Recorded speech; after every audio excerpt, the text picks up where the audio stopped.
Welcome to the Hot Mess Mountain Mamas. Merry Christmas! Yeah. Close. We're like almost a couple Christmas. weeks away. Yeah. A couple weeks away.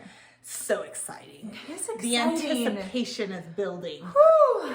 How have Every you done? day. How have you done with your Yeah. expectations? Yes. You guys doing okay? Yes. What are your expectations like? Yeah. How's the holiday season going? If you're anything like me, I start to like panic.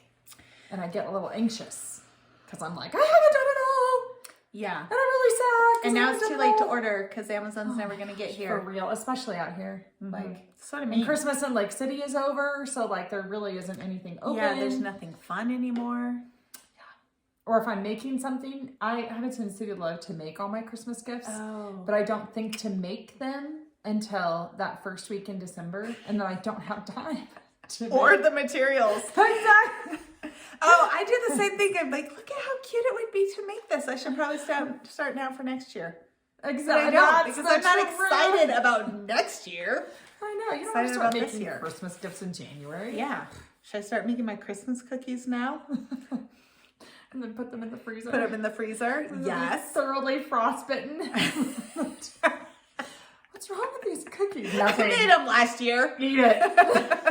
Slather some frosting on it. You know what? Eat it. Why don't you be thankful? Okay. Always complaining. Oh, you're right. These are horrible. Just forget it. For real. Yeah. Anxiousness. My kids always want to do the sugar cookie cutouts. Oh, I love those though. I personally love man, those. I hate doing that. I hate the rolling and the making the frosting and the cutting out the little shapes that they're so excited to get up that they like lose their shape and fall apart.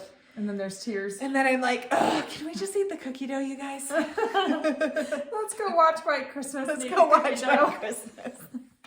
Eat the cookie dough. Yeah. So they just get so excited, and I'm just so not excited. I love it. Yeah. I personally love it. I've been thinking about those cookies for a long time. But I'm the mom that attempted last year. I attempted to do sugar-free sugar cookies. Oh my gosh, that's really funny. Yeah, I mean the name of the cookie is sugar. It is. And after I did it, my Sugar kids were cookie. Like, "Mom, No what's sugar. wrong with these cookies?" They're like hard. And I'm like, they're sugar-free. And they're like, Mom! We're probably secretly scarring our kids in some way. I know. They're like, oh, it's sugar-free? No, thank you. Pretty much. Oh my gosh. No, Okay. we've used other sweeteners sometimes. I try to like maybe reduce the sugar, but at the end of the day, then I'm like, it's a cookie. Maybe I'll just let them have the cookie. I know. So the one thing I did have success on. So if you are like, I really want to do the shapes because they're just so much fun. Yeah. The one thing I did have success with was I just did a pie crust and then cut them out. And it actually worked. Like it worked well. Okay. To at least have the shapes. Yeah. And then it was. And then they still could have the fine. frosting or whatever on it. Yeah, you can slap. I mean, it's not fantastic. Yeah. But it's not quite the same. Yeah. But for me, I was like, okay, at least I could do like a pie crust with oats or with a different kind of flour. And then I can have the satisfaction of eating a Christmas cookie without the sugar. So that does work. Yeah. But yeah. I did do one year, I made gluten-free, dairy-free cinnamon rolls. I didn't love the way those turned out, but I might play again this year with maybe not the gluten-free. Yeah. Because I do still eat flour. I try to not do too much of it, but I do still eat it. But maybe reduce the sugar instead. I don't know. I have some plans and ideas. I just haven't actually put it to the test yet. Yeah. But I think that I have to try to trick them into thinking it's not healthy or healthier. Yeah. Somehow. So I've got to keep the flavor. Yeah. I can't eat these. Yeah. Well, I have so one. bad for me. I have one very super taster Oh. who notices everything I do. And I'm like, just. She's like, are these healthy? Totally scarring our Yeah. children. I Everything know. tastes horrible. Oh my gosh. I'm like, just eat it. It's fine. It's good. Yeah, so, but we actually, so Merry Christmas. Merry Christmas. 5 minutes later. I know. We want to talk about anxiety and depression, or like blues, maybe depression a little bit, going into the holidays, because that's real things that people deal with. But we don't always talk about very much. Because it's supposed to be a joyous time. Like you think of Christmas as it's exciting, it's joyous, it's fun, all the Christmas things. But for a lot of people, it's actually really hard, or you get really sad because maybe you didn't do all the things you wanted to do, and now you're have that mom guilt and are depressed about it. So there could be a lot of reasons for having feelings of either anxiety or depression. And really, I think, you know, when we feel that way, the reasoning maybe isn't even always the most important piece. Like sometimes I think we can say to ourselves like, oh, this shouldn't be bumming me out, I should just get over it. But it's not necessarily that easy. In reality, because the feelings we have still are representative of something that's going on in our heart. And probably still needs to be addressed. So it's hard when everybody's upbeat and supposed to be happy to be like, feel like you're the Debbie Downer. Ebenezer Scrooge. Grumpy pants. But sometimes that's just where we're at. So how do you deal with that? So I was going to ask you, because you had mentioned to me before that sometimes you get, and even last week you kind of mentioned a little bit that you get like anxious. Oh yeah, I actually don't, not depressed. Like I'm not the type that get depressed during the holidays, because I really do. The holidays totally jazz me.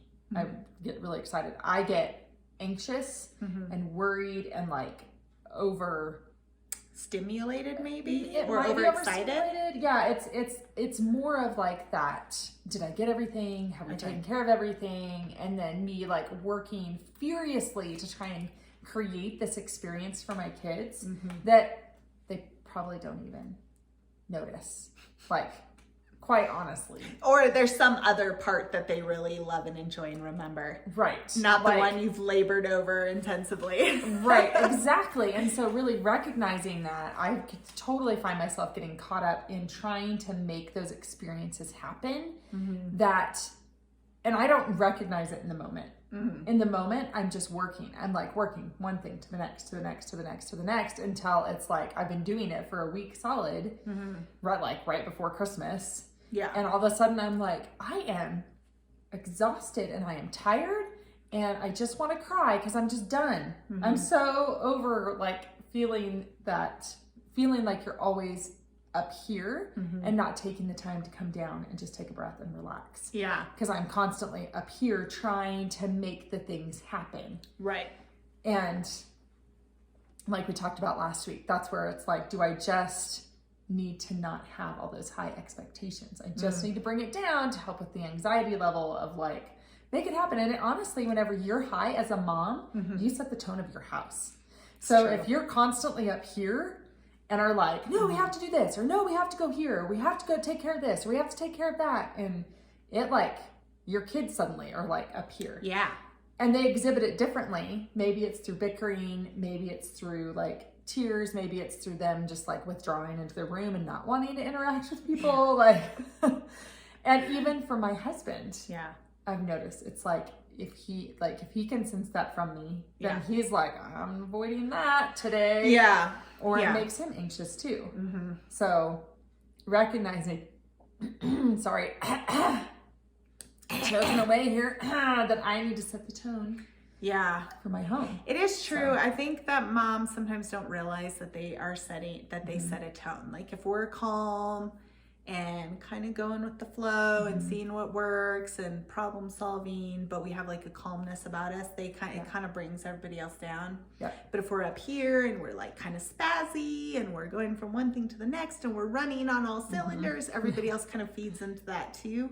And then they're like, "Woo," and then like either like you said, some of the things, but also I was thinking about like sometimes it's like irritability or you know, they get easily frustrated or they have too much energy and it's like it becomes a madhouse.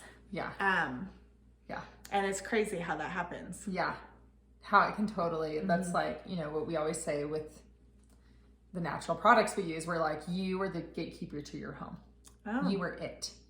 So we, even with whatever products are coming into your home, it's also the attitudes and, I don't know, the attitudes that are coming into your home. There is no and. There is no and. But I do think that, you know, we were kind of joking about the cookies and stuff and making them healthy, but I mean, that really is part of why we're trying to reduce some of the sugar and reduce some of the like, white flours that just burn off really quickly because it creates this energy that is like just really kind of high and out of can be out of control. And when you mix that kind of that fast burning energy with like the excitement of the season and maybe a mom who's got too many fingers in too many pots, and then things just they do tend to boil over. And so really part of that is just trying to reduce that in our household. Because of the health, mental and emotional health of everyone in the household. But it is funny to joke about trying to make like sugar-free sugar cookies, you know, or whatever. Like I tried that, but it didn't work. But you know, so how do you address like that anxiety or that buildup of emotions in yourself? What are some tools? Where's the tools? Honestly, I think it's like, it truly is planning ahead and recognizing. It's like they always say, your first step is to recognize there's a problem.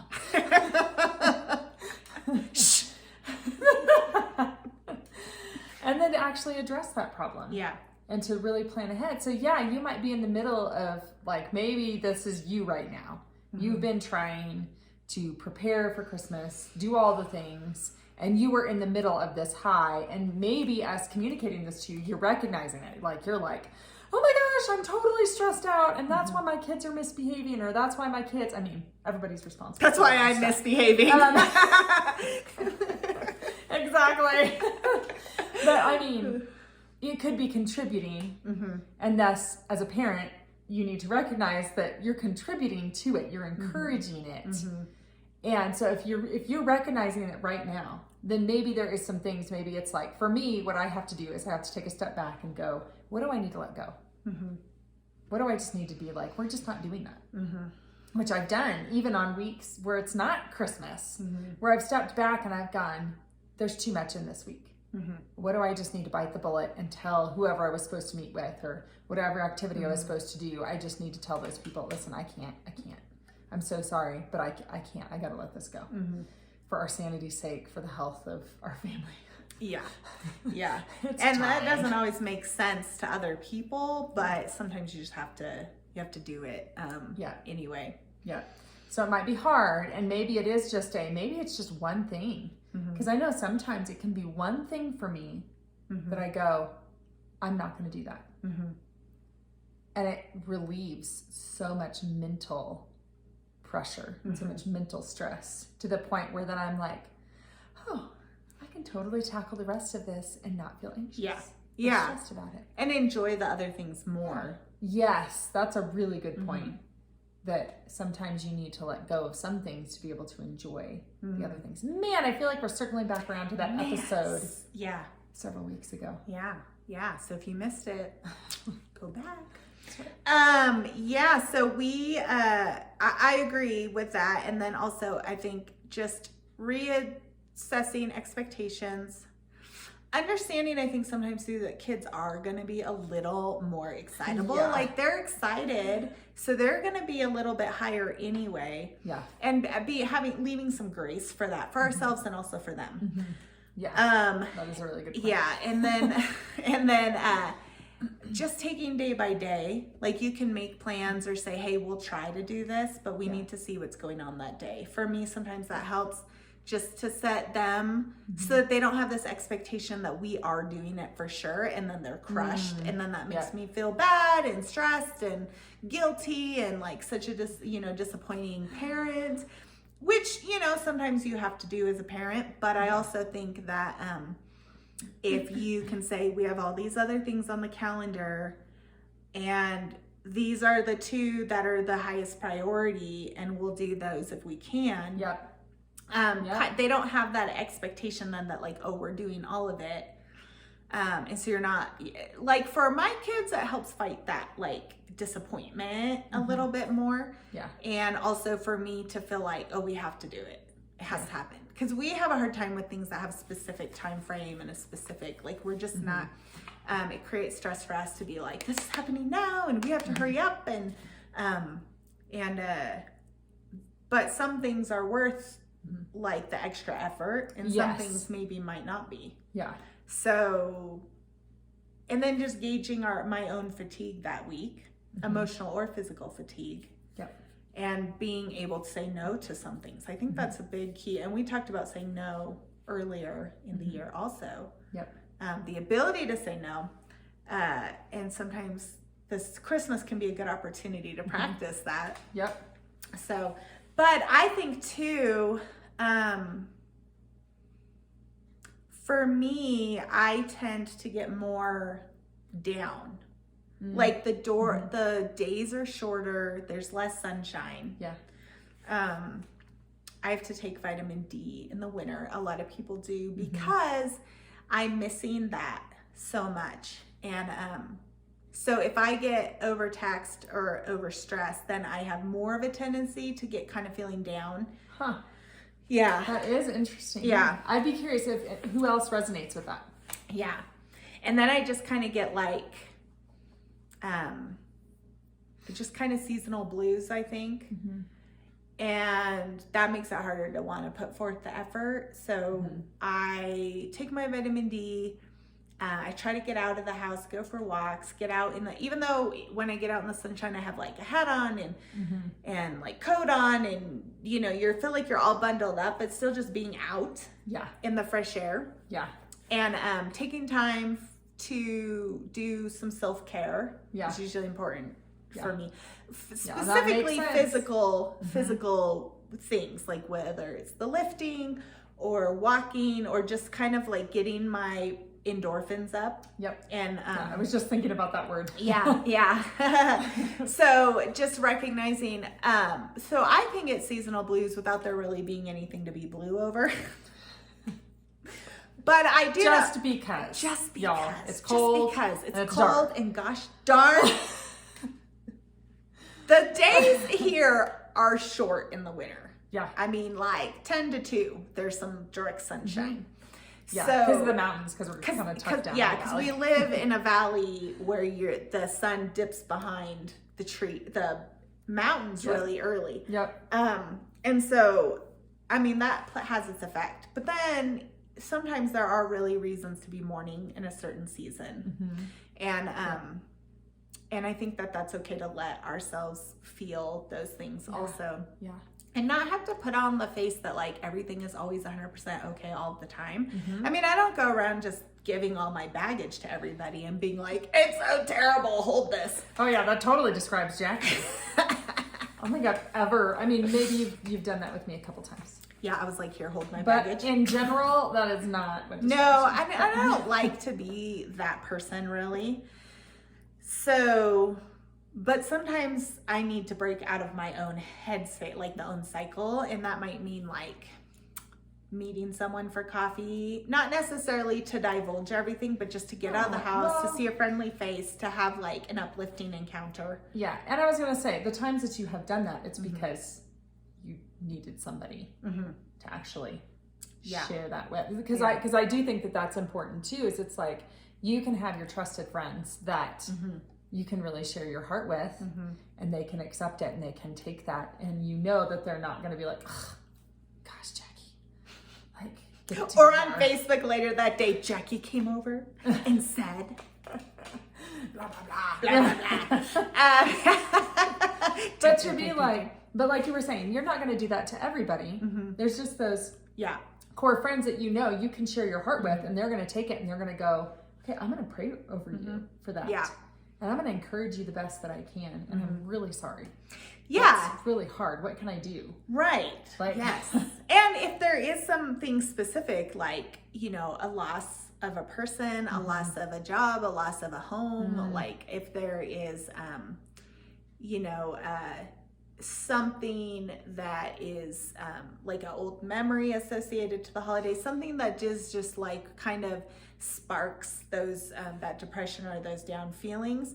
I think too, having like safe places to be able to share that is good and okay, and ask people to pray for you. Like, hey, like sometimes that hits us by surprise too. Like you think, I thought I was okay until this certain thing happened, memory. Or this holiday activity, or this, I was making the cookies and I remembered, like, you know, and so it can take us by surprise. So if you have trusted people, I think that that's, you know, that's perfectly acceptable to say, like, I'm struggling today with this, and could you pray for me or uplift me? But I think too, sometimes we have like certain triggers that can kind of cause that, and we maybe need to also not sit in, like if it's a past thing, maybe not sit in that past thing for too long. Yeah. You know, and so well, that is, I mean, really, that is biblical. I mean, God talks about how there's a time for mourning. And that at some point you need to come out of the mourning because it's not healthy for you to stay there. So whether that's the loss of a person or the loss of a dream or the loss of a friendship, like we talked about several weeks ago, that sometimes, and that's when you do need your close friends around you to help you. And out of that. I think too, we need sometimes permission to both mourn and have joy. Like to have joy in the season and be able to celebrate the things that we do enjoy and not feel guilty about that, but also to have permission to feel sad sometimes and be mourning some of the things that we're missing or that we have lost, and that they can coincide. And it's not, we don't have to feel guilty if they coincide and we happen to be experiencing a moment of joy. Like there's not, or happiness or enjoyment. And that's okay too, that we have permission to feel both sorrow and joy. And that is really, you know, that's a tricky thing to walk through, and it can be kind of confusing. Like, really, so true. like, you know, like, how can we feel both? Like, you can feel both and you can walk through both. And I think both can reside, especially at a more magnified level in the holidays. And so, you know, it's okay to journal also if you don't have someone you feel really close to. Definitely talking to the Lord about things. Pastors sometimes can be really trusted, just somebody to be like, I just need to, like, I need to get it out. Like, if you don't have a close person. And there are counselors. You can get yourself in touch with a counselor. Exactly. There's websites that you can actually search if you're looking specifically for a Christian counselor. There are websites where you can go on and look and see if there's what counselors are in your area, or if there's some within your state that can meet with you via Zoom, for those of us that live in the middle of nowhere. And most counselors will, like, I think will meet with you even briefly just to kind of like talk about their approach to counseling and what their kind of their values and belief systems behind what they do. And that can be really helpful for finding someone that is a good match for you. And most will meet via like phone or Zoom now, or maybe not, well, some kind of Zoom type platform. And that's perfectly okay too. And I think too, just because you pay for a counselor once or twice, it doesn't mean you're like sucked in now to have a counselor for 6 months. And I think there are actually a lot of counselors that don't think that way of like, oh, you're going to be like a client for the rest of your life now. A lot of them do think in terms of, I'm here to help you process through things and give you the tools to continue to do that, so then you can go out on your own. And they also could be a good sounding board for like, if you're at a place where you're just stuck and maybe you need more help, they might be a good resource for like how to get that and what kind of help would be perfect and more like appropriate for you.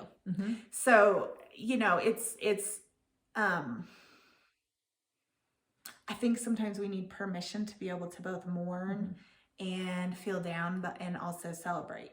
And it seems like conflicting emotions, but they can both coincide. Yes. So tell us how, check in.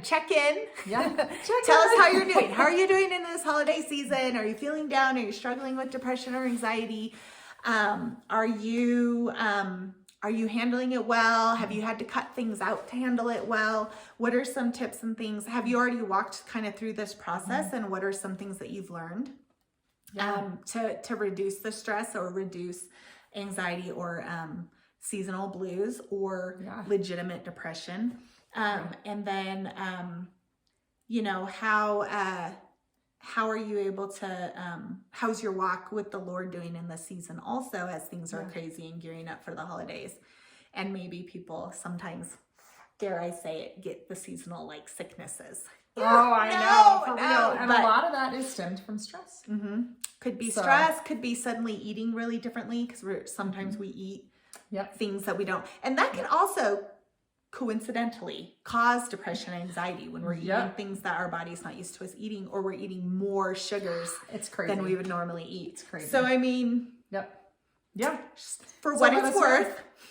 How are you doing? Let us know what you're doing. Yes. And next week, we are hoping to do a live Q&A, or even just a live Christmas party hangout. Because we would love to see our subscribers. We'd love to be able to be like, hey. We would, How are you doing? We'd love to see your faces is what we'd love. We are going to try to pull that off.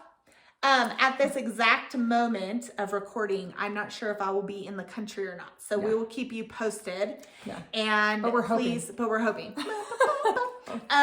So stay tuned and also give us feedback and subscribe and share if you're encouraged.